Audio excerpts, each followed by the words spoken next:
Paano alagaan ang pera mo sa negosyo? Kasi kapag ang pera hindi mo naalagaan, mauubos at mauubos din yan. Tignan mo na lang yung mga nanalo sa loto. Bigyan mo lang ilang taon yung mga yon, ubos na agad ang pera nila. Pero tayong negosyante, kailangan nating maalagaan ang pera natin. So sa bidyong to, ituturo ko sa inyo kung paano mag-alaga ng pera para ang paglago ng pera mo, tuloy-tuloy yan. Aasenso ka, dadami ang pera mo. Lahat magbe-benepisyo sa'yo kapag naaalagaan mo ang pera mo. At sa usapan natin to, pag-uusapan natin kung paano mag-alaga ng pera para sa ating mga negosyo. Kung gusto mong maalagaan ang pera mo, tapusin mo ang bidyong to. So by the way, kung hindi mo pa ako kilala, ako nga po pala uli si Darcel Robles. Isa po akong negosyante na may 5 taon na pong karanasan sa mundo ng pagnenegosyo. Paano alagaan ang pera? Meron muna akong kwento sa'yo. Ako dati, taong 2020, nagsimula ako ng aking journey sa pagnenegosyo. Nung nagnegosyo ko nun, pagka-opening ko ng milk tea business kong yan, unang buwan hanggang 3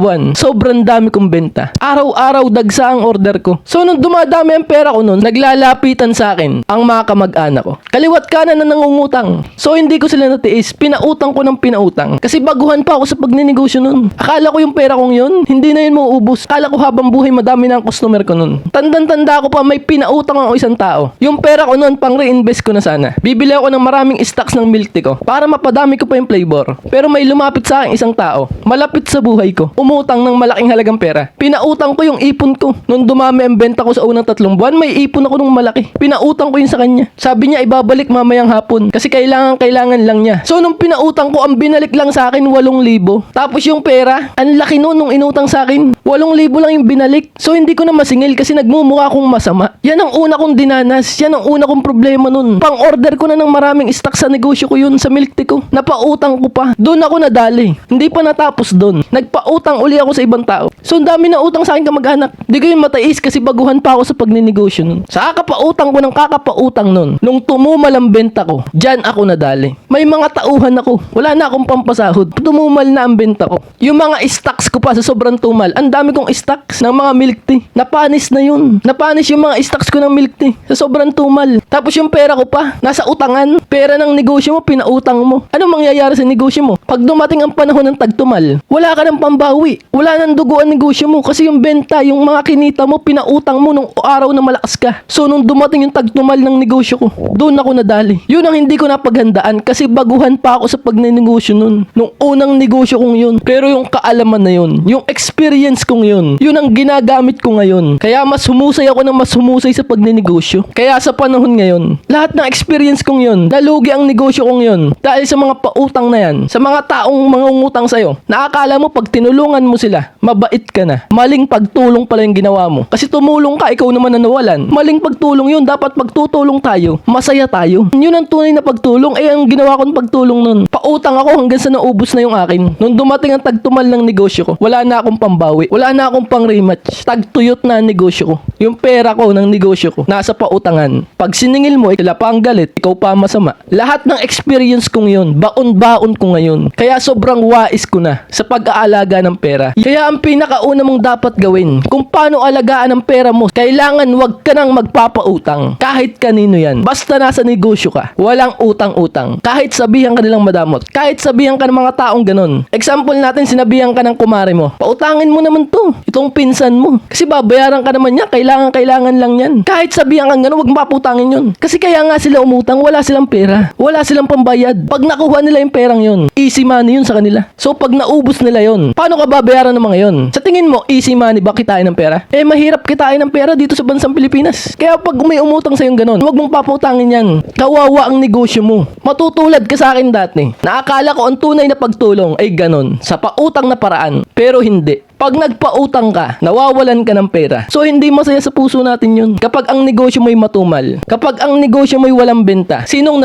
problema? Silang nangungutang o ikaw na may-ari? Ikaw ang naghihirap, ikaw ang nagtatrabaho sa negosyo mo. So bakit mo ipapautang sa iba? Kahit kaano-ano pa yan, kahit anong kadugo mo pa yan, huwag kang magpapautang. Ganyan alagaan ng pera sa negosyo. Negosyo is negosyo. Business is business. Kailangan pakitain to. Kailangan alagaan ng pera na to para makabili pa ng mga bagong gamit, mapaganda pa ang negosyo natin, mapagsilbihan pa natin ng mas maraming customers. Pera ang dugo ng negosyo. Alagaan mo. Kapag hindi mo yan inalagaan, para kang nagtapo ng biyaya ng Diyos. Binigyan ka ng Diyos ng biyaya. Ang kamay mo nakabuka. Tapon din ang biyayang binigay sa'yo. Pero kapag ang biyayang binigay sa'yo ng Diyos, tinikom mo agad ng ganyan kaigpit, makikita ng Diyos na inaalagaan mo ang biyaya niya. Yan ang pinaniniwalaan ko. Kapag binigyan ka ng Diyos, higpitan mo, alagaan mo. Ang kalaban natin dito, na gusto mo laging magpautang para maramdaman mo na nakatulong ka. Maling pagtulong yun. Nagpautang ka. Ikaw ang nawalan. Ang negosyo mo kawawa. Magaling kung kasing laki ka na ng SM. Pwede ka na magpautang dyan. Eh paano pag ang negosyo mo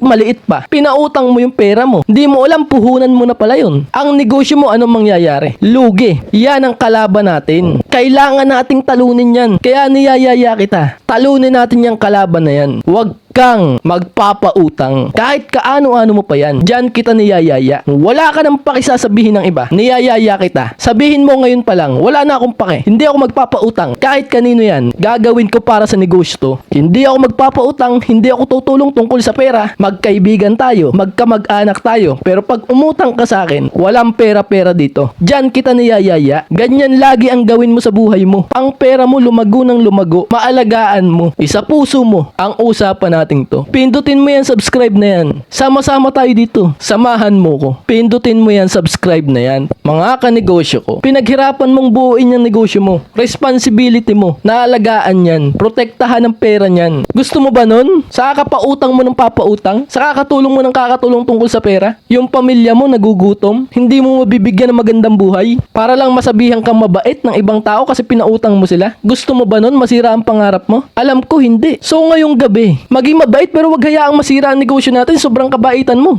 Ang negosyo ay hindi lang para sa ngayon. Ang negosyo ay para sa mga gusto mong mangyari kinabukasan. Gusto mong bigyan ng magandang buhay ang pamilya mo. Gusto mong bigyan ng ipapama ng magandang negosyo ang anak mo. Isipin mo ngayon, bago ka magpautang, binigyan ka ng Diyos ng negosyo. Alagaan mo ang pera niyan. Ang puhunan niyan. Pinaghirapan mo yan kung bakit ka nandyan. Sabihan ka nilang mukhang pera. Alam mong pinoprotektahan mo lang ang pinaghirapan mo. Alagaan mo ang pera ng negosyo mo. Kapwa negosyante ko, alam kong marami kang natutunan dito.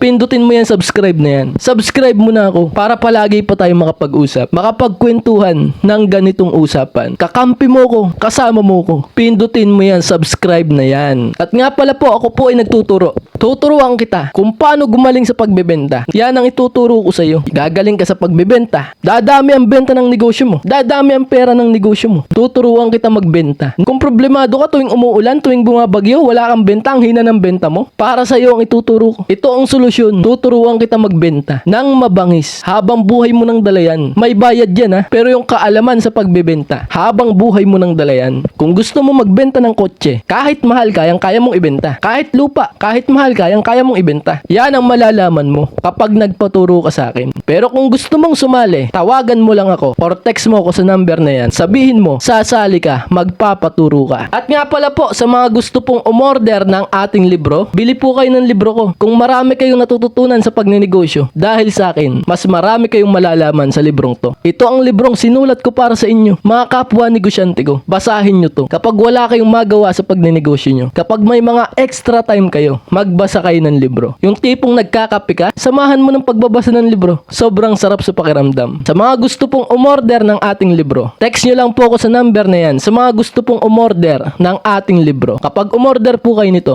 bibigyan ko po kayo ng bonus. Libre ko na po itong ipapadala sa inyo. Delivery fee lang po ang libre ko. Sa mga gusto pong umorder ng ating libro, text nyo lang po ako sa number na yan. Ayos po ba yun? At yun lang po muna. Maraming salamat po sa ating magandang usapan ngayong gabing ito. Ako'y magpapaalam na po muna. Kita-kita po tayo susunod. Ako po muli, si Darcel Robles, na mag-iiwan po sa inyo po ng katagang ang tamad. Wag na wag mong papakainin. Ciao, bye!